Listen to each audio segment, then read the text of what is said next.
up there. Sounds familiar. Yeah, Okay. so he's on the domestic terrorist list. He dealt with the whole DC bullshit. Yep. And I would say probably like 3 to 4 months ago was the first incident. He was out here with like a loudspeaker and stuff, and we just don't like him in the area. With obviously we already have very little military presence in the area, and then him wanting to deal with like government stuff and whatever. So we called, and I don't remember the officer's name, but she's a blonde female for you guys. But she was the one that was like the main officer. And Day shift? It's probably in the day? Yeah. Okay. And so she had mentioned that pretty much what she told him is he was not allowed on the premises of the entire plaza. Okay. And then I guess when it came down to it, your guys' investigating officers concluded that they couldn't do that because it was not coming from the plaza owner. Yep. But that was not communicated back to us. Okay. So we were tracking, the last thing was he was not on the premises.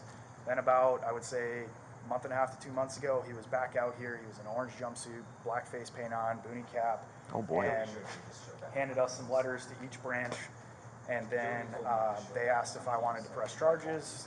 And I was like, yeah, sure, because I was the one that called and stuff. And because of the understanding we had that it was the entire plaza premises. And then, lo and behold, when the city officials at the city hall got involved and were doing their work. Yeah, they were like, hold on, pump the brakes. Yeah, they were like, yeah, unfortunately, that's not how it was filed. And I was like, okay, well, that's news to me. Right. Because that was not communicated to us. Okay. So they were doing some more looking into stuff and had to get with our individuals from our higher command to get our contracts and stuff to kind of read through those and determine whether we owned the first 4 feet of concrete, because in some cases, I guess that happens a lot here. You get a little gimme, yeah. And per our contract, that's not the case. So they pretty much stated there's no grounds for trespassing. So they were, dismissing the case. So unless he goes through the door, basically, is what your contract reads. And so he has my name and stuff now, though, because of when everything was served to him. Yep. And then he subpoenaed me to court through Waukesha County Courthouse. And I kind of like had it in with them because I'm like, how are you going to allow a domestic terrorist to do this? And they're like, well, we were not aware he was a domestic terrorist, blah, blah, blah. I'm like, okay, well, you guys know 0 details of the case. Why would you not direct him to the courthouse that's affiliated with the case? Right. Because they told me, had they come to him or he came to them, they wouldn't have allowed him to do it. Right. So I was served by a sheriff from Waukesha County about last week, earlier in the week. And then we've been dealing with all that. My command didn't want me to have a conversation with them, but her doing some talking with my commanding officer, he was like, fuck that, just have a conversation with him, see if we can squash it. So I had him out here on Tuesday, or Monday. Like, hey man, what's your deal? Monday, we had a conversation. He pretty much wanted an apology, all this stuff. We went through. At the end of it, he was like, all right, I respect you for having this conversation, even though, you could possibly get in trouble. I just still feel that my rights are being infringed upon. I'm like, okay, cool, man. I don't know what you want me to do about that. And he was like, okay, I'll go sign the paperwork to dismiss the case, because unless he signs it, it won't be dismissed. He was supposed to go up there to do that. He didn't. I spoke with Heidi the next day, who's the lady from the city hall. Okay. She was like, yeah, he hasn't stopped back up here. We're trying to reach back out again to see if we can get him to sign it. But at this point, I don't understand why they can't get you guys involved to just forcefully get him to sign it and just be like, hey, man, this case is dismissed. Like, they felt, they did the investigation on your behalf and it said it's not justified for you to be hit with trespassing. At this point, there's nothing against you. But then today, probably around like 1:30, he did this. He also did it to the Navy. And then our government vehicles in the back, he wrote some stuff on. So that's why we had to get some of our people from battalion to come down, because he deals with all the facility stuff with government vehicles. So he's got to get pictures and stuff. But our command wanted you guys to be able to get a police report. Obviously, at the end of the day, we have no distinctive evidence to say it's him. But based on everything going on, plus this is the text that I got yesterday from him. Because he got my phone. Because I had to call him to get him here, because he showed up at the office asking why we didn't go to the meeting. But in the paperwork he gave to us that day, it was stated that we had to cancel the meeting because our higher command didn't want us to do it. But then I said, fuck that. I'll just have a meeting with him. Talked to my commanding officer. He said, yep, cool, that's fine. And this is the message. If you don't mind. Yep, you can just read it. And pretty much, like, from what Heidi told me, she was like, as far as our people are concerned, we don't feel you need to show up to court anymore. And when I talked with the Waukesha courthouse, they said, well, this holds no jurisdiction under us. The subpoena is holding in jurisdiction in regards to the case because that's affiliated with the municipal court. So when I reached back out to her and explained that, she was like, yeah, at this point we just kind of were concluding that we weren't going to have you show up anymore. And I was like, okay, but she said, I do need to look into some state statutes more to make sure you're not going to get any legal trouble for not showing up, even though the case is supposed to be dismissed. But obviously it won't be dismissed unless he signs the paperwork. And then she hasn't reached back out just yet because it's not the end of the week.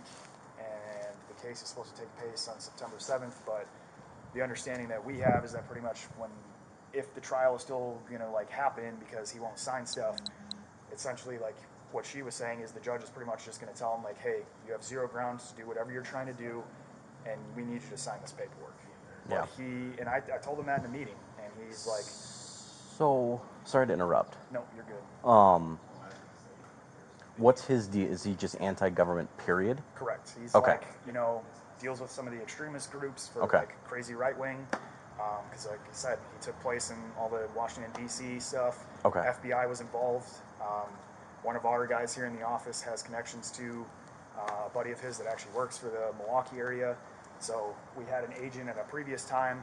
For the first time we called, and they were involved, and supposedly he's on parole. Okay. So I was unaware of that, but they reached out to his parole officer, and that's one thing he brought up in the meeting on Monday, is that they contacted his parole officer and he got more in trouble. But I would assume Right. that if he's on parole for the stuff going on, that he's not allowed anywhere near a government facility or Shouldn't recruiting be. stations or any of that.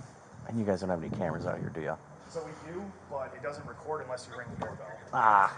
And the individual No one who else was has got any. in the office was not exactly paying attention because it's not something we would expect. Right. But yeah, we have zero evidence to show that he was here. Okay. So, you have a guy here who is not a fan of you. You have a guy here who is specifically targeting you with texts. You said you talked to him on Monday? Yes. Okay. And we have the video evidence for that of when he showed up at the time and date Okay. because he rang the doorbell. Okay.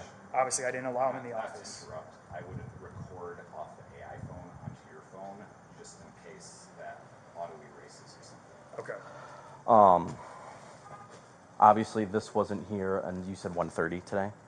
Yeah, about that time. Okay. 'Cause shortly after we can pull it up, that's when the Navy came and rang the doorbell. I went, hey man, this is outside Yeah, our door too. And so they washed theirs off, but I said, hey, Well, at don't least touch. he left the Air Force alone.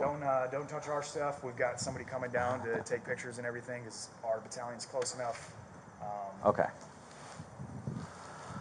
Yeah, they're He's But as he's of now- never been inside, correct? He has. He But has it's been not inside. before any legal stuff was taking Okay. place because he claimed he wanted to join. He's a reformed person and he wants to serve to give back, blah, blah, blah. Due to his criminal history, he's obviously not capable of joining any branch at this point. Yep. I Okay. explained that to him in the meeting, but obviously I didn't let him inside because I don't know Yep. if I should have, so I could have hit him with trespassing then, but essentially I was just Well, trying to squash you would have gotten in a trick bag because you're inviting him in, so that would have. Yeah. And so, Okay. So I'll be straight up with you. When it comes to the criminal damage, I'm gonna do reports. So you guys can get insurance to take care of it. That's all we we're can do not worried there. about that. Our command just wants paperwork. Yep. So that part I'm not super worried about. However, I'm more concerned about this dude hanging around. This is the first I've heard about it on second shift. Okay. So you caught us right at shift change. So this is the first I've heard about it here. I want to get a lot more info about this story here. So if he comes back, we have a little bit of teeth to argue with this a bit. Because if he's coming back constantly, we can look at like a harassment, especially if it's to you specifically. Well, this has and been- and if he's got text saying someone can take your place, he's specifically targeting people. So I want to look a little more into that, see if I can give you guys a little bit of backing.